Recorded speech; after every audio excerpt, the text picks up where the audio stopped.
Wacha tuseme tumewekwa kwa juu ya uongozi, tumekuwa tumewekwa mbalimbali.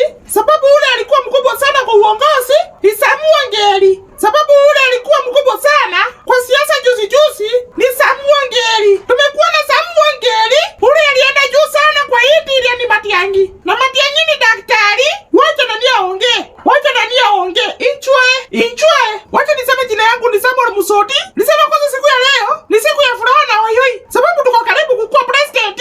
At least tupate state road moja hapa Kisii. Sababu tuko karibu kukuwa president ya Kenya. At least tupate state road moja hapa Kisii. Ebono. Tumefurahia sababu tumekuwa kura zetu zimekuwa zikipanda hapa juu. Huko pande ya chini imekuwa kazi ni kusafirisha. Tumekuwa tukichukua kura zetu tunapandisha. Tunapatia mtu mwingine ambaye ni baba yetu. Na baba yetu amalizaki. Sasa vile tuko na Dr. Matiang'i.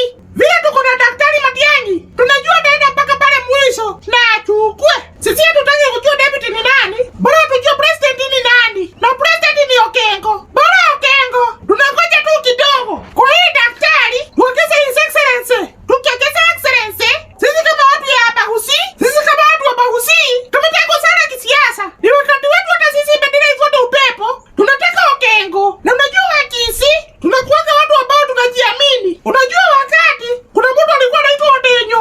Unajua Matiang'i kinaroi Otenyo. Otenyo alidili na wazungu. Sasa wakati ya kwanza tuangalie mafasi. Sababu hiyo koti kubwa kwa siasa haifanyaki sana. Kuna mtu alikuwa anaitwa Joseph Nabaru. Alisimama na koti hakuchaguliwa. Ashukiwa t-shirt na kofia. Kofia t-shirt.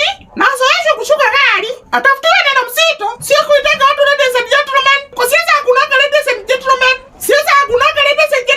Siasa ni kusema watu wengi sana. Sasa tujaribu tusaidia daktari aitwa excellency akienda State House. Unajua itakuwa mzuri. Sababu matatu